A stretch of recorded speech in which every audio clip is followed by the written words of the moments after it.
Hello, everyone, and welcome back. We're at that final portion of the Women in Business Summit. Thank you again to the Chamber for organizing this fantastic opportunity for us to engage with members across Canada, to share experiences of so many of our leaders in their industry about some of our common issues. My name is Noralee Bradley. I'm the Executive Vice President, External Affairs and Chief Sustainability and Legal Officer at Nutrien. And it's my pleasure to just say a few words about the company that I work for and some of the ways we're tackling the issues that you've covered off in today's session. First, Nutrien, it's a $40 billion market cap company. It's a Canadian company, but we have a worldwide reach. We're the largest provider of inputs that farmers need to grow better crops to feed a growing population. So we have we're the largest fertilizer producer with 6 mines in Saskatchewan and 15 other fertilizer producing manufacturing plants. And we're the largest retailer, which means we sell to 500,000 growers around the world in 7 countries and 3 continents. We have corporate offices in 3 different locations, 2,000 corporate employees, about 4,000 what we call on the tools workers, and about 19,000 people in that distribution network selling to growers. And that's important to tell you a little bit about how we have to tackle the issues that we have to implement to support our women in our workforce. So I want to cover off how we look at ED&I as part of our strategy. We do that internally and externally. We look at that very broad kind of operation that we have, and we have to try to come up with programs that are customized to the various workforce that we have. But first, the strategy. How do we implement EDI into our strategy? And it started really in a big way in 2021 when we launched our Feeding the Future plan. And we have a pretty audacious goal of transforming agriculture. One of the pillars of that is inclusive agriculture, alongside our other 2 big pillars, which is feeding the planet sustainably and climate and environmental action. So we support the participation of underrepresented people in agriculture in that 3rd pillar of inclusive ag. In 2022, we included inclusion as one of our core values, together with safety, integrity, and results. So we wanted our internal and external stakeholders to really see that we see inclusion as part of our culture and what they should expect from us when they deal with us. Why do we believe in that as a core value, and why is it important to be part of our culture? We believe it improves our decision-making quality, and we need to get the insights from those various broader stakeholder groups in order to serve our company's purpose and have long-term sustainability.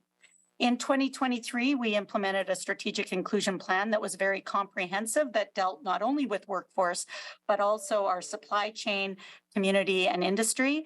But I know today we are really talking about some of the things that in the workforce and how do we support our women. And we implemented a number of strategies. First, whenever you want to accomplish something, you set a target. So we did set a target by 2025 of having 30% of our women in leadership positions. Like many companies, we're struggling a little bit with that. And so we have to double down on some of our programming and make sure that we're actually moving the dial. We have a governance process, which is probably not unique to Nutrien. We have a diversity council that brings in insight and oversight across all of those operations. And we have development programs. In corporate, we stood up a platform to bring business leaders across the organization to give our up-and-coming women a better sense of strategy, financial acumen, and we call that Nutrien Academy. We have 4,000 people, as I said, on the tools, and we have built up a women in trades program, education, mentorship, engineering and training. And we had a great milestone recently with one of our female GMs at one of our nitrogen facilities that also had an all-female shift. And we just thought that was a great testament to some of our programming that's unique to the women in those facilities producing nitrogen. In potash, when you're 200 or 2 miles deep underground, that's a unique environment. And we have an ERG employee resource group called Women in Non-Traditional Environments and Tools. It's winter, and they have a peer-to-peer group that really helps. It's a podcast that's called Women of the Salt, and they really try to bring forward some strong stories about what's working in that environment. So in closing, we have programs that we try to fit our organization, the unique aspects of corporate, people in facilities, people underground. We have oversight and accountability through that diversity council, and we measure our progress and what gets measured, and sometimes what gets paid for gets done. So we're also looking at our incentive plans and making sure that we have the proper incentives. So at Nutrien, we've got work to do, but we're trying to get smarter at it, and look forward to hearing about some of the unique aspects of our programming that finishes off today. And with that, over to Penny Wise, who's the president and managing director of 3M, and importantly, the co-chair of the Canadian Chamber's Council of Women's Advocacy, to introduce our special guest and close out with our keynote speaker. Thanks so much, Noralee. Really appreciate the introduction, and thank you for the overview. I'm particularly intrigued by the winter group. I think it's fascinating, and what a great acronym.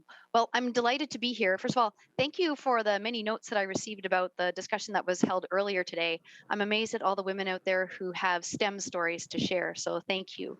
But I'm delighted to be here for our last session of the day, and it's my pleasure to introduce our closing speaker for the day, Member of Parliament Karen Vecchio. Raised on a farm in Sparta, Ontario, Karen owned and operated a small business in London, Ontario, and worked alongside former Member of Parliament Joe Preston as his executive assistant before entering politics. As an MP, Karen has served as the Deputy House Leader for the Official Opposition, the Shadow Minister for Families, Children and Social Development, the Chair of the Conservative Social Development Caucus, and the Conservative Caucus Liaison to the LGBTQ2+ community. She is currently the Shadow Minister for Women and Gender Equality and Youth and Chair of the Standing Committee on the Status of Women. Karen, we are so glad you could join us this afternoon. Thank you so much for being here. Thank you so much, and it's wonderful seeing you, Penny, especially since you're my neighbor, being from the London area. It's great to have you doing this with me. Absolutely. Delighted that you're here to share. So my very first question is, I introduced you as the chair of the Standing Committee on the Status of Women. Yeah. So inquiring minds want to know, what exactly is the Committee on the Status of Women? What's a standing committee? What do they do? What's their purpose? What are the outcomes? And what's special about the one for the status of women? Absolutely. So here in the House of Commons, we have a numerous standing committees. So that, Veterans Affairs, Finance, the Department, we're looking at Defense, everything like that, Veterans Affairs, all of these different committees. And the committee that I've been serving on for the last number of years is the Status of Women Committee, otherwise known as FEWO.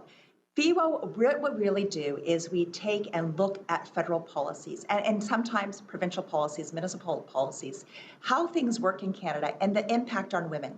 So a lot of this, it's a special gender lens that we're putting on. And in our committee, we have studied, looking at the Canadian Armed Forces and the issues that were happening with sexual assaults and exploitations that were happening there. We look at intimate partner violence, something that many of the people that would be interested on this call, we were looking at the economics, the economy, and people specifically working in the resource sectors, in STEM sectors. What does that look like for a woman?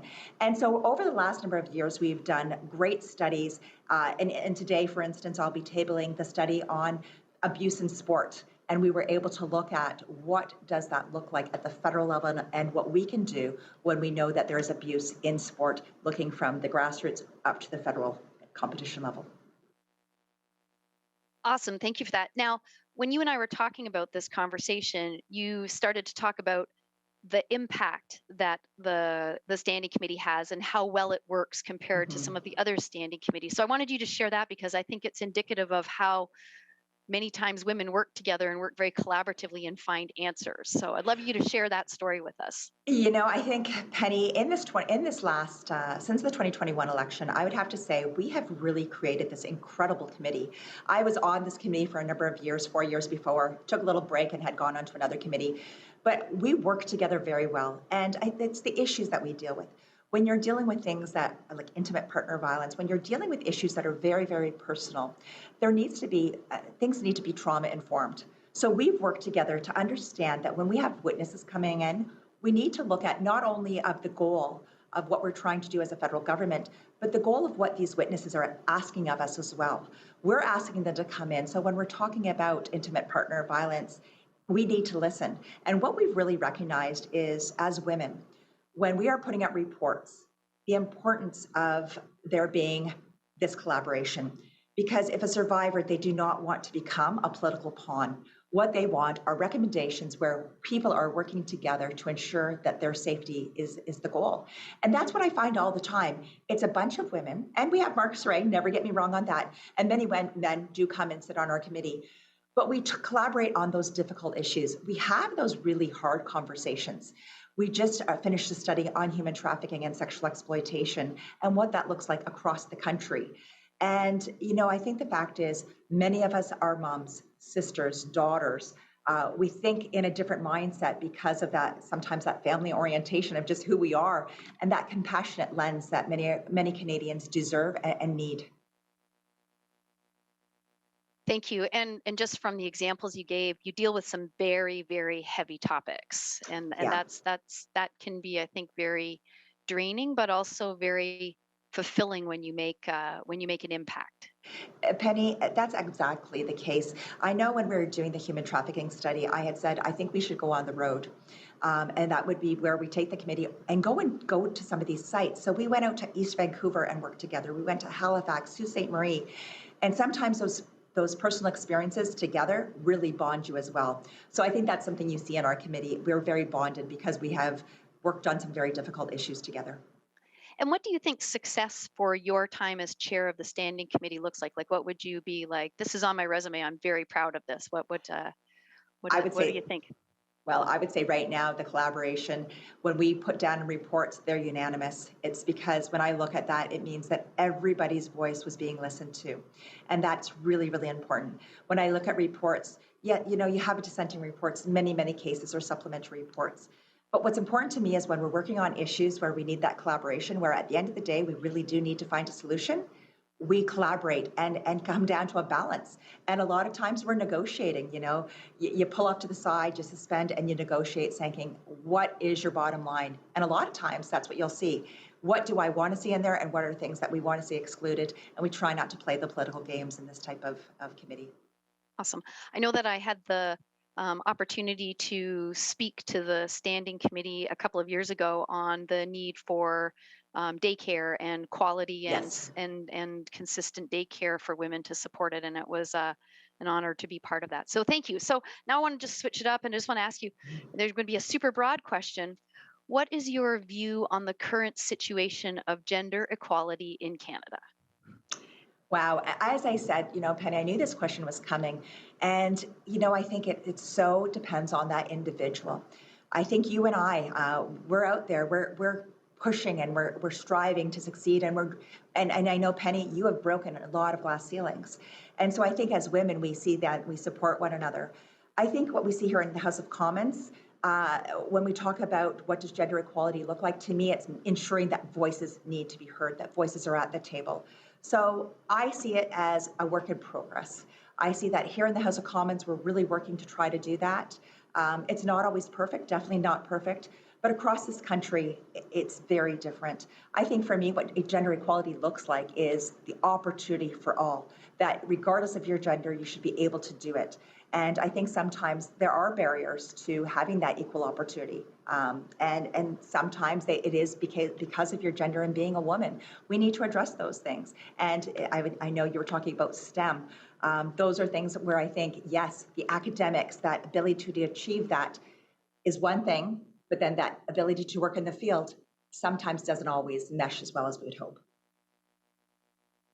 Absolutely. There are barriers to getting a STEM education, and then there are barriers to getting STEM jobs, which is why I love Noralee talking about winter. What a great group and women in non-traditional roles. And the goal is that they're not non-traditional roles one day, and that we don't Yeah. have to worry about that, right? That's the goal. Um, so. Um, so I just wanted to build on the STEM piece for a moment, Yes. and you started to talk about STEM education.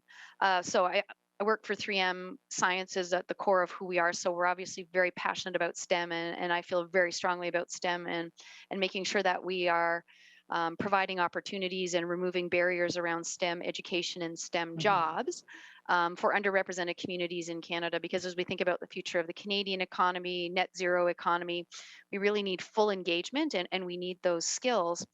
But can you share with us some of your views on the role of education, the education system, and how should that help? Like, how should the education system? What should be there to encourage young women to engage in STEM? Well, I can look back at just the great work that the Canadian Chamber is doing, actually. And I think of my own local Chamber of Commerce, the St. Thomas Chamber of Commerce. I'm a huge fan of them. So I think about it was Meet the Maker, and a program that they were doing as simple as that, where schools can come and see what people are doing. I really believe on hands-on experience, and we know the education system's really changed. I think of what I had experienced in the 80s, where there was auto shop and draft classes and things like that. Now, I do remember a girl taking some of those courses, but you didn't see anybody in that. And I think when it comes to education, it's making it more open, more friendly, because I think about what I do. And if I'm fixing the VCR, well, we don't have VCRs anymore, but when I'm doing those things, I really do have those capabilities. But they were really never exposed to me as a youth. And so I really think it's that exposure and that ability to people to understand what's available to them. And I just met with an apprenticeship group last week, and just the great jobs that they're trying to do. We know we need a lot more tradespersons that are in those non-traditional fields as well, whether it's electrical, plumbing, engineer, all of those different things that we need to do when it comes to apprenticeships. Not that engineering world goes in there, but I think how much it's that exposure, and that's what we need to do. At the university levels, we know that more women are going into those careers as well, or going into those fields. But how do we retain them is part of that issue. So I think it's a long piece. It starts with the education and that openness and awareness at the younger ages, and then how do we ensure that we retain people in that workspace as well? It is interesting because we finished up a study at 3M called the STEM equity study. And one of the areas that we looked at was, what does somebody's STEM journey look like from the time they're small to when they join the workforce? And there are these inflection points, kind of like you talk about, where young women, girls make decisions about will they be in STEM or won't they be in STEM, or what's cool or what's not, or there's influence that makes them lead in a certain direction.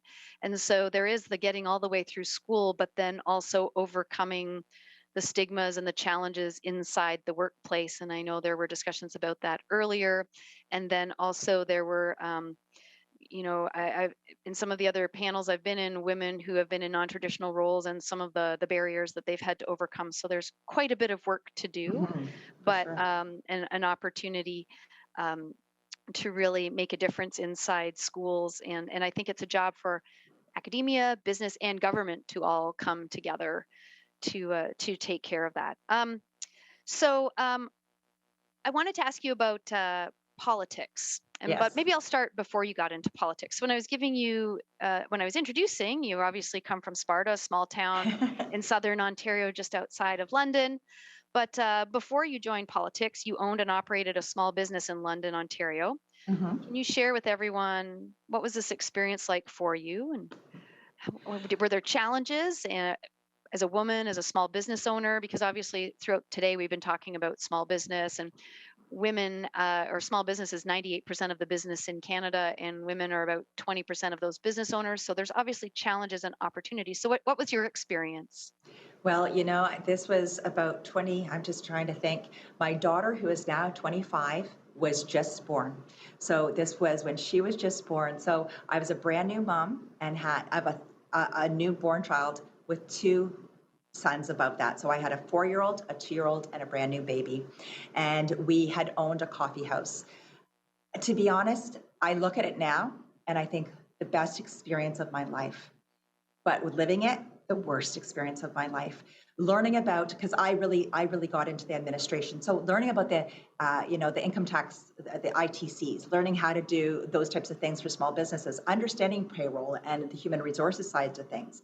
That experience now has granted me so much as a member of parliament, understanding what small businesses have gone through, understanding about, when you had to do your provincial taxes, when you do this, how you're dealing with HR, how you're dealing with, a little bit of supply chain issues or maintenance or, dealing with the municipality.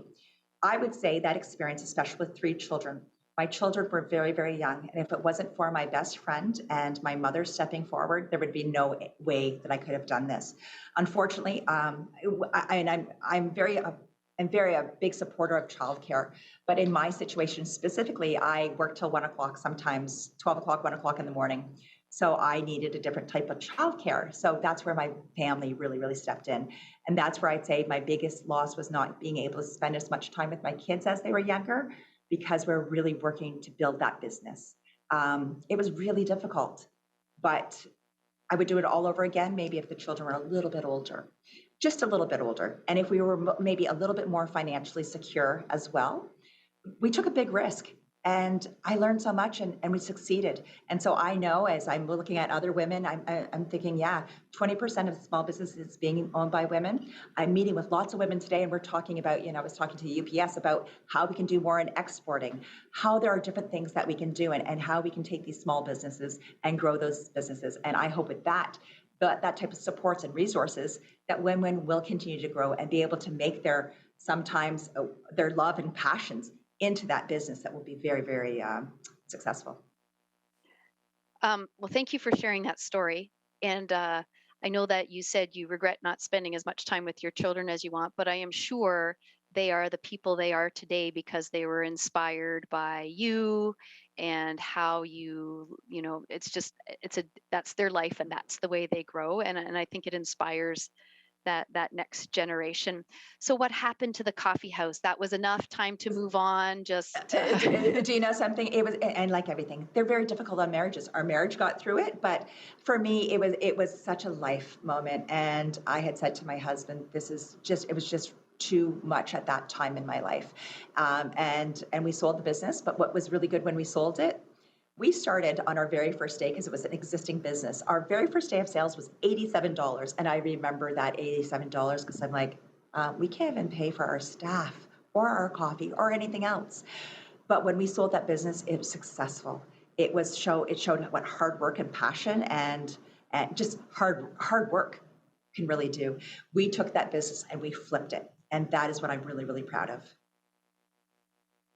That is fantastic. Congratulations, and thank you for the story, because I also think that you demonstrate how hard it is to be an entrepreneur, and how hard it is to manage your own business, and how hard it is to run your own business and your life. And that's one of the interesting things when you talked about the daycare and the challenge with daycare, that you need a daycare till 1 a.m.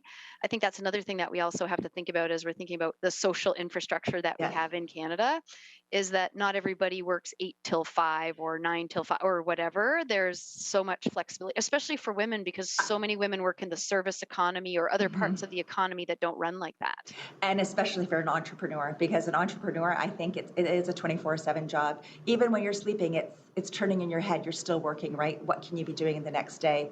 I absolutely agree. Childcare is essential, but at the same time, there needs to be flexibility. I grew up in Sparta. We didn't have such a thing as childcare in Sparta, right? But we're seeing those change. And what does that look like when you have a small hamlet like Sparta compared to a massive city like the city of Toronto? The needs are different, and how do we address that? Right. And the other thing that you mentioned in your story was you talked about how to find tax credits, how to apply for this.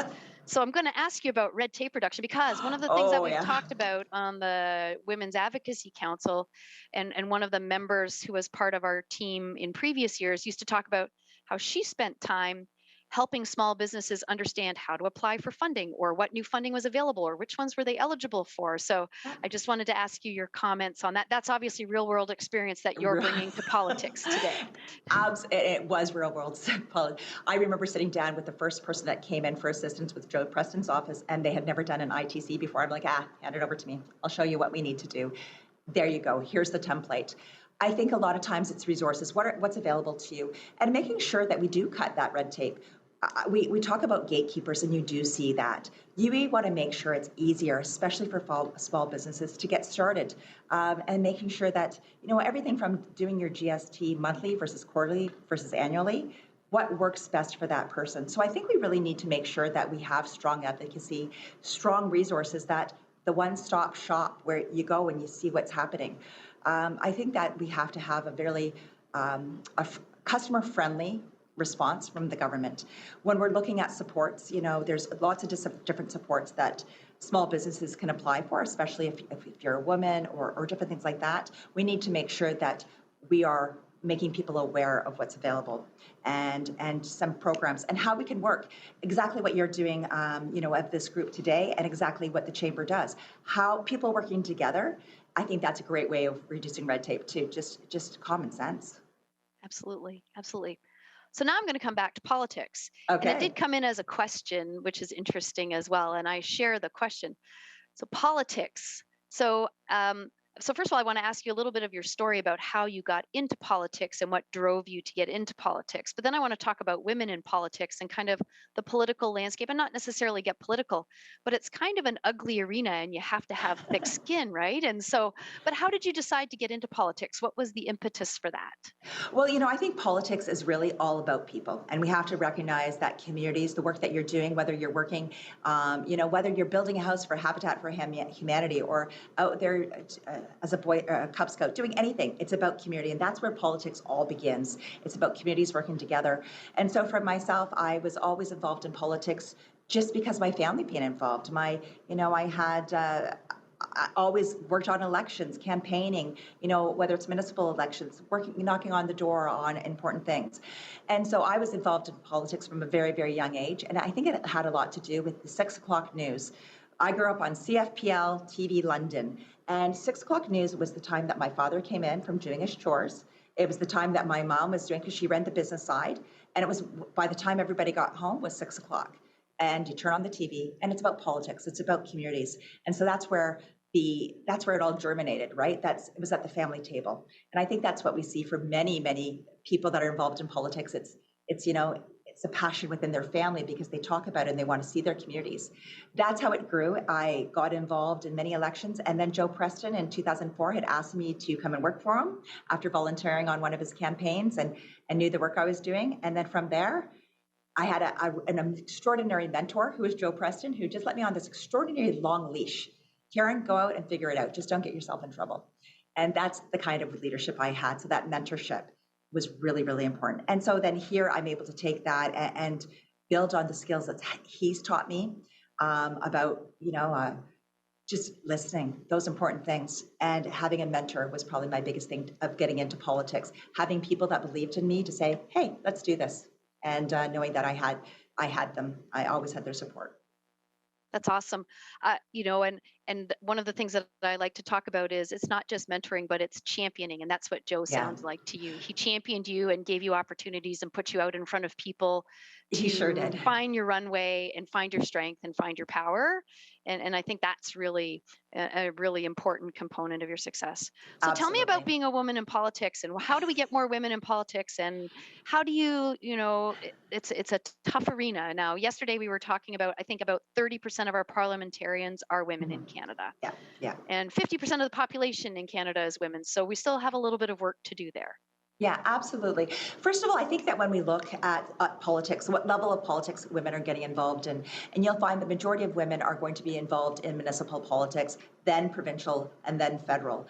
I think with women, it's difficult. That arena is very difficult, but you also have to look at where do women usually get started in the community, and it's in those community organizations that politics leads to something more natural.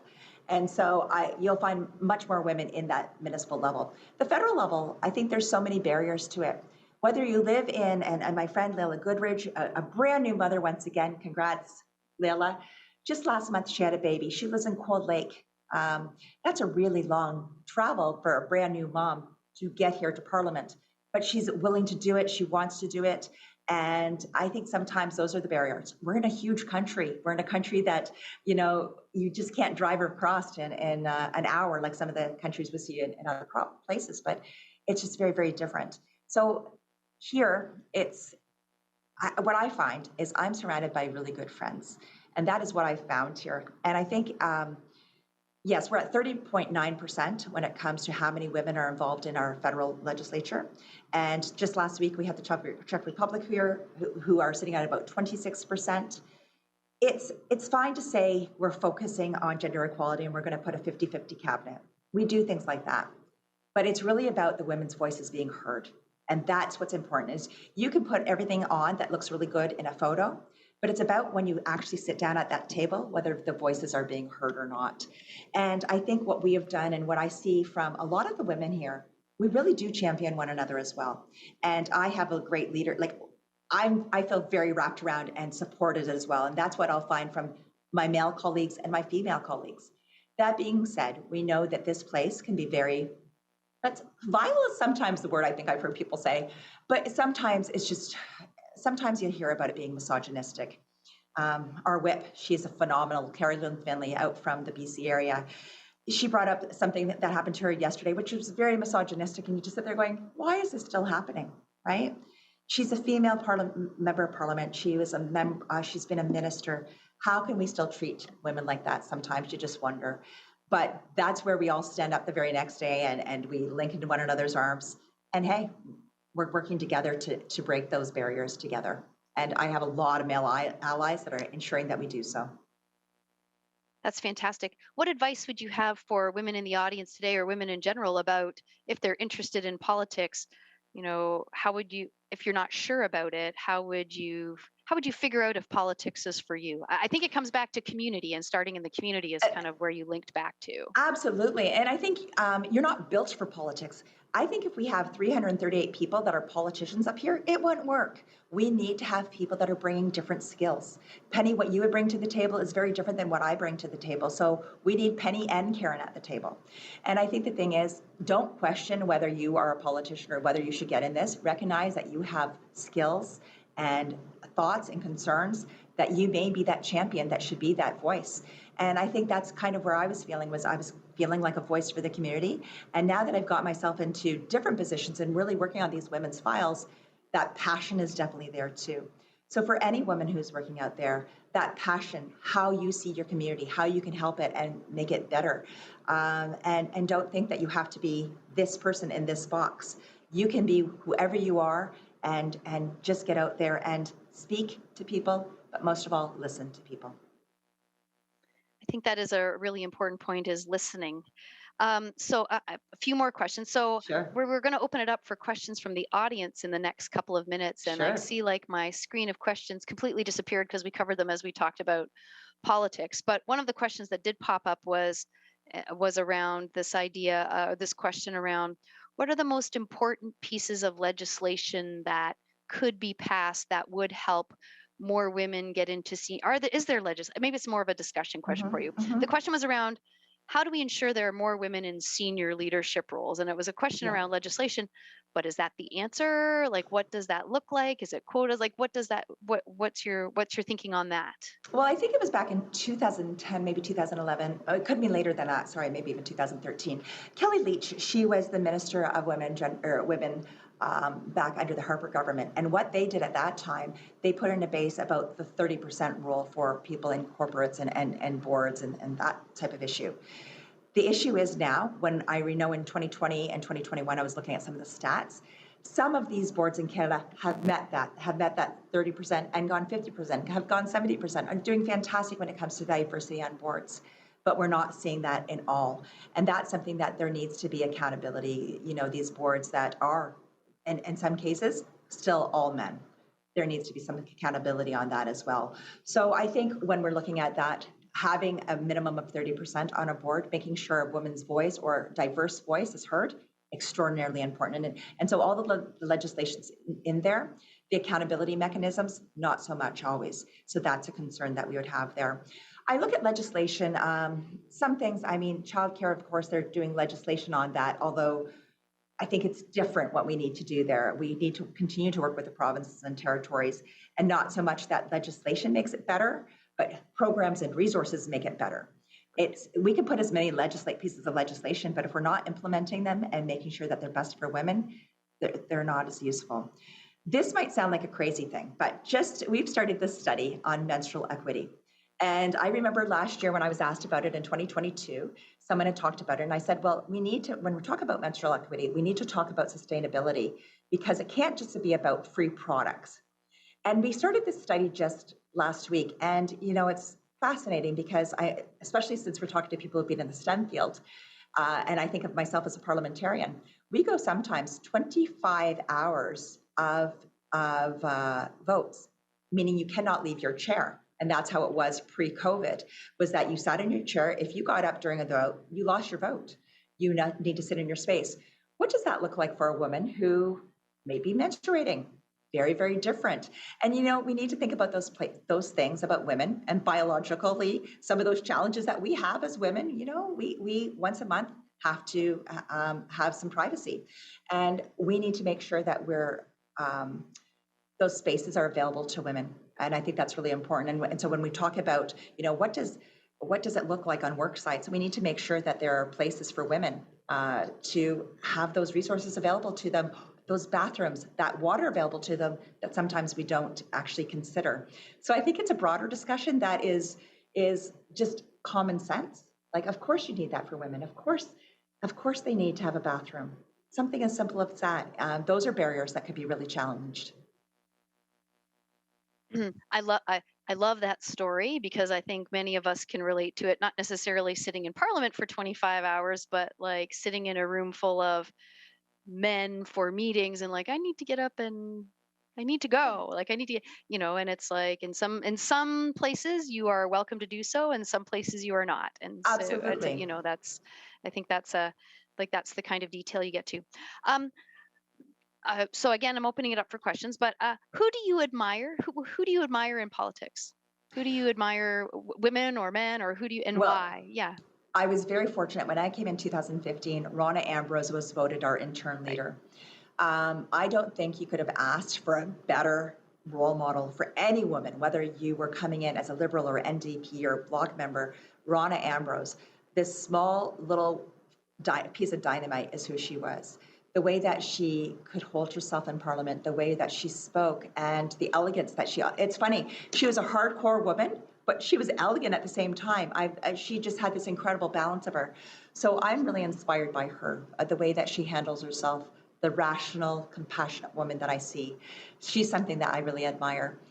I don't look at so much as politicians. I look at the people of, the general public, and this will really date me. But I think of the people, Margaret Thatcher was really incredible. I grew up in the 80s. This is a woman that I was seeing in politics, and wow, this is what you could do. She was so ahead of her time, and part of the UK. Wow. So there's people like that are important. And for me, Joe Preston will always be my mentor. He will always be my champion when it comes to politics, because it's all about the people. And that's one thing I've learned. Fantastic. I hadn't thought about Margaret Thatcher. I also grew up in the 80s, so I know exactly what you mean. And I kind of didn't realize that women, I hadn't had the thought that women couldn't be prime minister or president or something because of seeing her in the 80s. She just was. Growing up. Yes. Exactly. She just absolutely. Was. So absolutely broke barriers. Yeah. Yeah. So those are the important things. That's fantastic. So you said you had a daughter and 2 sons.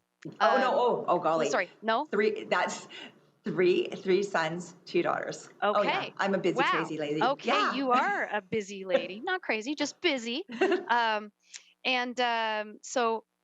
what, as you think about, so I always think about it in terms of the work that I do and the push that I put on it, and the kinds of discussions we're having today, or the different work that I do, is about making sure that when I pass the baton to my daughter, who's 26 next week, that she is 2 or 3 steps ahead, right? And that we're moving people forward, and that I've done the right thing. So as you think about your children? What do you aspire for your sons to have learned, or what do you aspire for your daughters? And the age ranges are My youngest is turning 20 today. He turned okay. 20 this morning, and my oldest son is going to be 29 this October. So, I think what I've tried to instill in them is that you're very capable, and that you can do anything you want if you put your mind to it.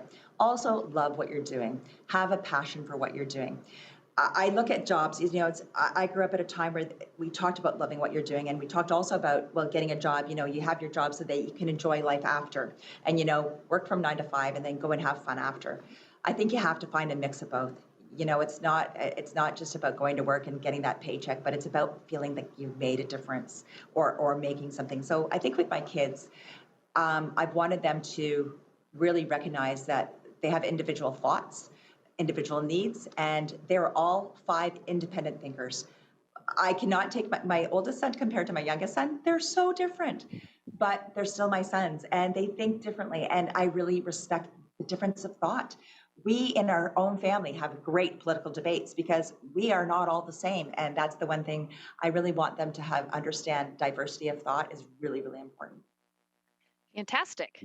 I love that. And I would have said, thanks, but I got a couple more questions for you that came in. So, um, okay, they totally just disappeared. They were on my screen, but one of them was about how do we convince companies to extend maternity leaves, or are there things that federal government can do to help with, or I would say parental leaves. I'll just make it parental, not just maternity leave. That's parental okay. Leave. Yeah. So I think when we're looking at this, we have to look at, back 20 years ago it was 6 months, or 25 years ago it was 6 months, went to a year. Now there's the option at 33% where you can get 18 months, up to 18 months for maternity leave.